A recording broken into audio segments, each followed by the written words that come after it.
But there's no conversation between the one who is producing the raw material and the one who is selling the final product. There's no communication.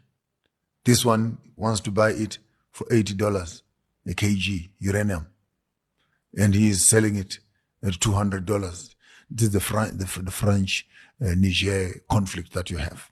Then you sit down and ask, for the past so many years, how many tons of uranium have been taken out of Niger? At 80 cents.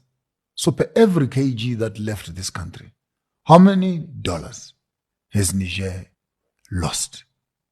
It goes into billions. Is France by any chance willing to admit that it has been stealing? No. Are they willing to let go so that Niger can start afresh? No. Are they willing to bring the infrastructure to Niger so that Niger can benefit from uranium as a final product in terms of electricity? No. What do you want Africa to do, France? We want Africa to prosper. How do you want them to prosper?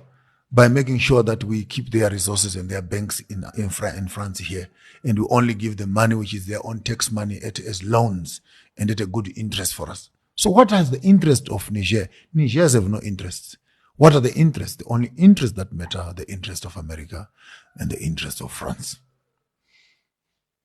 Now you're talking about African development with that picture, that Barclays Bank, Standard Bank, FNB Bank, Total, BP, Shell, all the high volumes of transactions that are happening in the country, they're happening on a side economy that is colonial, and the local government does not have access to that.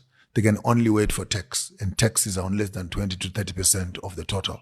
And once the money in the bank is in the bank, Barclays South Africa, Barclays Harare, Barclays Uganda, Barclays Britain, monies are being transacted legally on paper.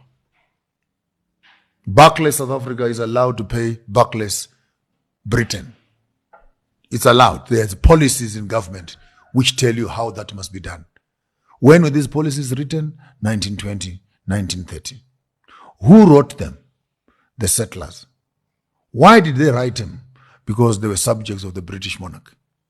So how did you write them? We wrote them in such a way that when you make money in your local country, you're able to move money out of that country where you're working and pay your taxes and pay your allegiance to the one who has brought you here. So what is the banking system? The banking system is a custodian of collecting cash from local people and moving it out of that country legally and support the principals who own these banks. Now we begin to talk as who owns these banks. So is it possible that if we should collect $1 billion in Uganda from various businesses and that money goes to the bank, how much of that money then makes its way to the government? So you are beginning to understand politics, young man, that politics is economics. Those that hold the money will actually determine the politics. Our governments are fighting over bones. The real flesh and meat is not eaten here.